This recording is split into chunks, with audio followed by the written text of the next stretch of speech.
Assalamualaikum warahmatullahi wabarakatuh. Bagaimana kabarnya hari ini anak-anak? Semoga kalian tetap sehat ya. Hari ini kalian akan belajar bersama Ibu Helda Nur Aprilianti dari Program Studi Pendidikan Matematika Universitas Jember. Sebelum memulai pembelajaran hari ini, alangkah baiknya kita berdoa terlebih dahulu. Berdoa dipersilahkan.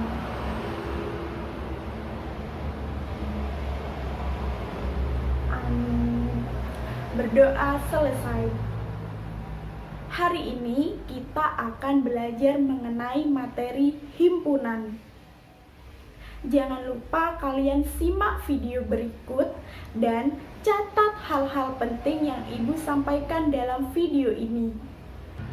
Sebelum masuk pada materi, Ibu akan menyampaikan tujuan pembelajaran kita hari ini. Yang pertama, siswa dapat menunjukkan konsep himpunan dan bukan himpunan dengan baik dan benar. Yang kedua, siswa dapat menyatakan suatu himpunan pada masalah kontekstual dengan baik dan benar. Hari ini kita akan belajar materi himpunan. Coba perhatikan gambar di samping anak-anak. Gambar di samping merupakan gambar sebuah pasar. Tentu kalian pernah kan pergi ke pasar? Ketika kalian berada di pasar, kalian akan menjumpai berbagai dagangan yang dijual dengan jenis yang sama, dikelompokkan di tempat yang sama.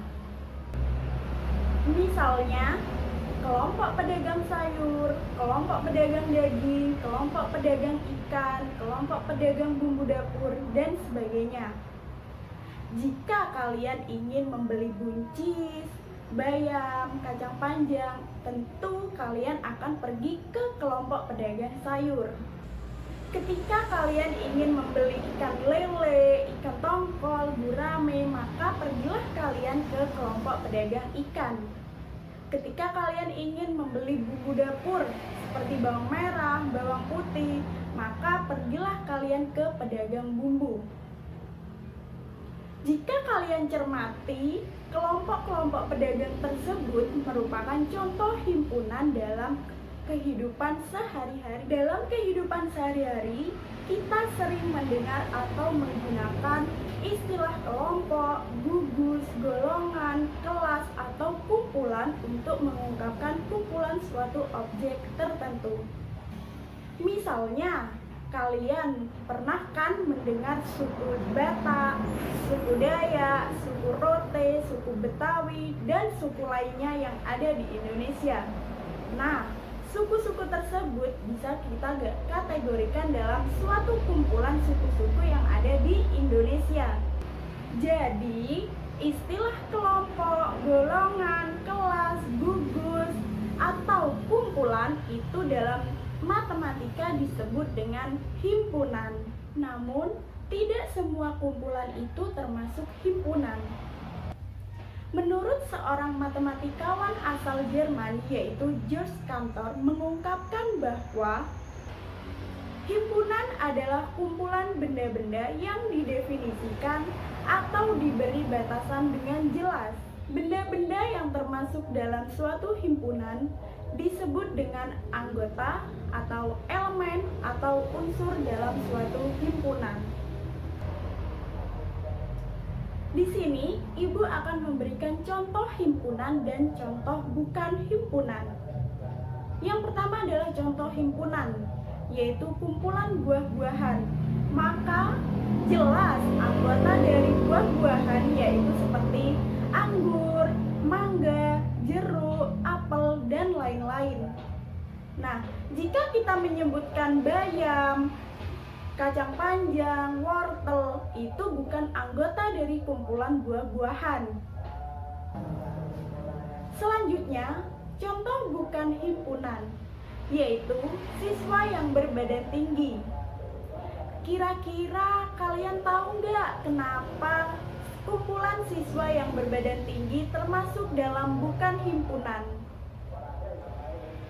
Kumpulan siswa yang berbadan tinggi termasuk dalam bukan himpunan karena tidak ada batasan yang jelas.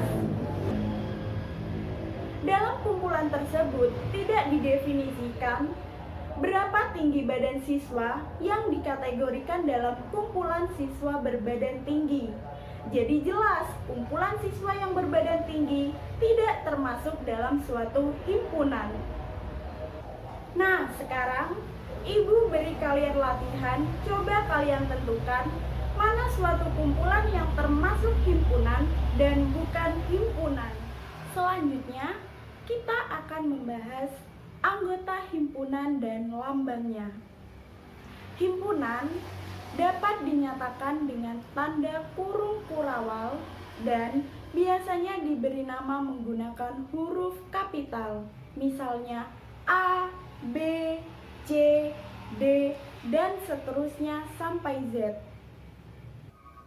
Sekarang, coba kalian perhatikan kumpulan buah-buahan yang ada di atas piring. Di atas piring terdapat buah pisang, apel, dan jeruk. Misalnya, himpunan buah-buahan di atas piring kita beri nama B, maka penulisan himpunan B sama dengan kurung kurawal, pisang, apel, jeruk. Jadi, pisang termasuk anggota himpunan B, apel termasuk anggota himpunan B, dan juga jeruk termasuk anggota himpunan B. Untuk menyatakan suatu benda yang merupakan anggota himpunan, digunakan lambang elemen. Sedangkan untuk suatu benda yang bukan merupakan anggota suatu himpunan, digunakan lambang bukan elemen.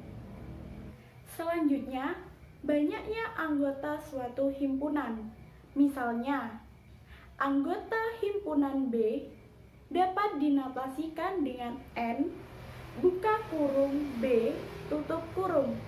Jadi, N buka kurung B tutup kurung artinya banyaknya anggota suatu himpunan B.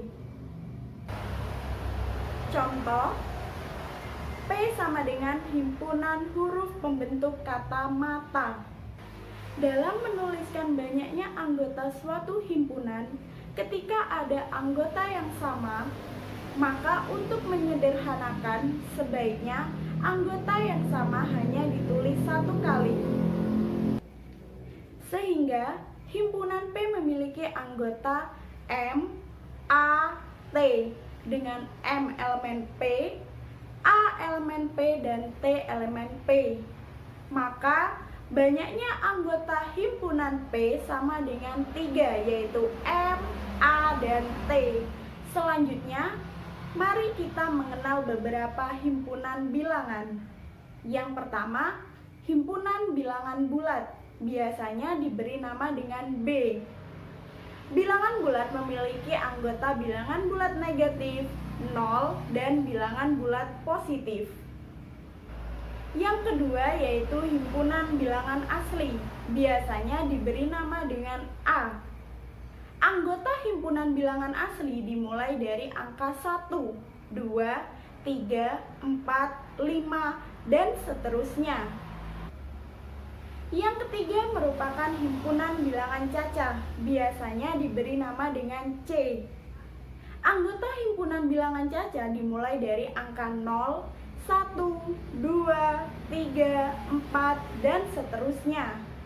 Selanjutnya yang keempat adalah himpunan bilangan cacah ganjil, yang memiliki anggota 1, 3, 5, 7, 9, dan seterusnya. Kemudian, ada himpunan bilangan cacah genap dengan anggota 2, 4, 6, 8, 10, dan seterusnya. Yang keenam, ada himpunan bilangan prima dengan anggota 2, 3, 5, 7, 11, dan seterusnya. Kemudian, ada himpunan bilangan cacah kuadrat dengan anggota himpunan yaitu 0, 1, 4, 9, 16, dan seterusnya. Yang terakhir yaitu bilangan komposit dengan anggota himpunan yaitu 4, 6, 8, 10, dan seterusnya. Bilangan komposit atau bilangan tersusun merupakan bilangan cacah yang memiliki lebih dari 2 faktor.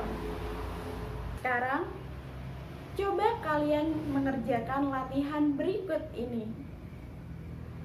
Diketahui ada 2 himpunan, isilah soal di bawahnya dengan mengisi lambang elemen atau bukan elemen. Selanjutnya, kita akan membahas bagaimana cara menyatakan suatu himpunan. Coba kalian perhatikan gambar di samping. Gambar tersebut merupakan gambar beberapa jenis penyajian makanan. Demikian juga dengan penyajian himpunan. Dapat dilakukan dengan cara yang berbeda pula. Terdapat 3 jenis cara dalam menyajikan suatu himpunan. Yang pertama, dengan menyebutkan anggotanya atau enumerasi. Yang kedua, dengan menuliskan sifat yang dimiliki anggotanya. Dan yang ketiga, dengan notasi pembentuk himpunan. Mari kita bahas yang pertama, yaitu dengan menyebutkan anggotanya atau enumerasi. Suatu himpunan dapat dinyatakan dengan menyebutkan semua anggotanya dengan tanda kurung kurawal. Jika anggotanya sangat banyak, penulisannya biasanya dimodifikasi dengan memberi tanda 3 titik dengan pengertian dan seterusnya mengikuti pola. Contohnya, Ki adalah himpunan nama bulan dalam setahun yang diawali dengan huruf J. Maka penulisannya adalah P sama dengan kurung kurawal Januari, Juni, Juli. Selanjutnya, contoh kedua adalah A adalah himpunan bilangan asli. Maka dapat ditulis dengan menyebutkan anggota-anggotanya, yaitu A sama dengan kurung kurawal 1, 2, 3, 4, 5, dan seterusnya. Selanjutnya, cara yang kedua yaitu dengan menyebutkan sifat yang dimiliki anggotanya. Suatu himpunan dapat dinyatakan dengan menyebutkan sifat yang dimiliki anggotanya. Menyatakan himpunan dengan kata-kata atau sifat yang dimiliki anggotanya dapat bermanfaat untuk himpunan yang memiliki anggota sangat banyak dan tak beraturan.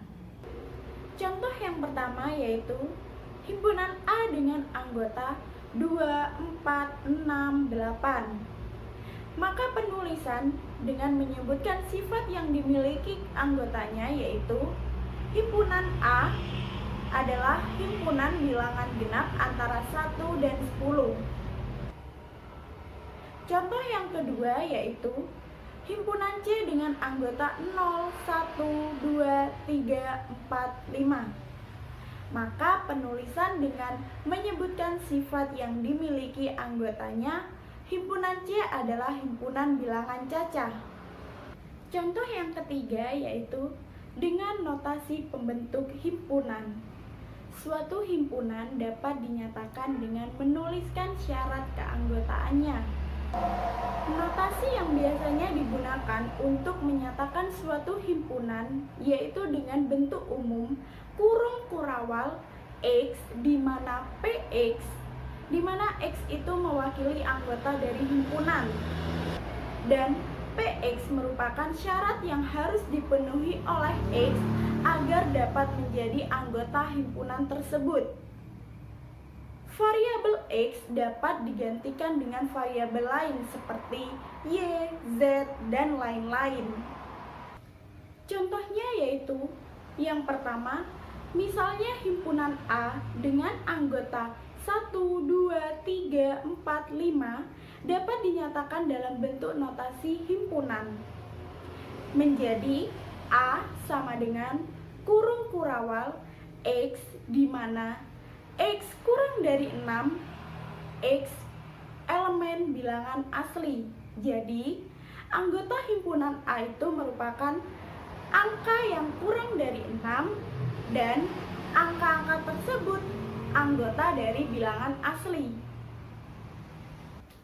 Contoh yang kedua adalah himpunan B dengan anggota 2, 4, 6, 8, 10. Maka dapat kita tulis notasi pembentuk himpunannya, yaitu yang pertama B sama dengan kurung kurawal Y, di mana Y adalah himpunan bilangan asli genap kurang dari 12. Atau dapat kita tulis juga B sama dengan kurung kurawal Y, di mana Y berada di antara 1 sampai 11 dengan Y bilangan asli genap. Jadi, ketika kita menuliskan 1 kurang dari Y kurang dari 11, itu artinya angka 1 dan 11 tidak termasuk dalam anggota himpunannya. Atau bisa juga kita tuliskan bentuk yang lain, yaitu B sama dengan kurung kurawal Y, di mana Y berada di antara dan sama dengan 2 sampai dengan 10 dengan Y bilangan asli genap. Jadi ketika kita menuliskan kurang dari sama dengan, itu artinya angka 2 dan 10 termasuk dalam anggota himpunan. Nah, sekarang kita sesi latihan lagi. Coba kalian kerjakan latihan tersebut di buku catatan kalian ya. Wah, tidak terasa kita sudah sampai di akhir pembelajaran hari ini. Semoga apa yang Ibu sampaikan kepada kalian bermanfaat dan kalian bisa mengerjakan soal-soal yang Ibu sediakan di Google Classroom. Sebelum menutup pembelajaran hari ini, jangan lupa kalian berdoa ya. Berdoa dipersilahkan.